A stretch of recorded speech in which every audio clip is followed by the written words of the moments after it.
Moral stories in Hindi. सच्चे साथी। एक बार की बात है, राधा नाम की एक लड़की अपने पिता के साथ रहती थी। उसकी माँ बचपन में ही गुजर गई थी। वह अपने घर का काम करती, फिर कॉलेज जाती थी। कॉलेज जाते समय वह रोज रास्ते में एक जगह पक्षियों को दाना डालती थी। उसके घर में भी 2 पक्षी थे, उनको भी वह रोज दाना डालती थी। एक दिन उसको पक्षियों को दाना डालते जमींदार के बेटे ने देख लिया। उसने अपने पिता से जाकर राधा से शादी करने की इच्छा जताई।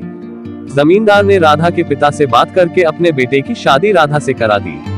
राधा अपने साथ घर के पिंजरे के 2 पक्षी भी लेकर ससुराल आ गई। वह उन पक्षियों को रोज दाना डालती थी। राधा की सास को यह बिल्कुल भी पसंद नहीं था। वह उन पक्षियों को परेशान करती थी। वह उनका दाना पानी जमीन में फेंक देती थी। एक दिन राधा की सास ने पक्षियों का पिंजरा ही जमीन पर फेंक दिया। उसे यह करते हुए राधा ने देख लिया। राधा ने मना किया तो उसकी सास ने राधा को ही डांट दिया। इन सब बातों से राधा परेशान रहने लगी। एक दिन राधा के पति ने परेशानी का कारण पूछा तो उसने सारी बात बता दी। उसके पति ने राधा को पक्षियों की भलाई के लिए उनको पार्क में छोड़ने की सलाह दी। अपने पति के कहने पर राधा ने उन दोनों पक्षियों को बाकी के पक्षियों के साथ पार्क में ही छोड़ दिया।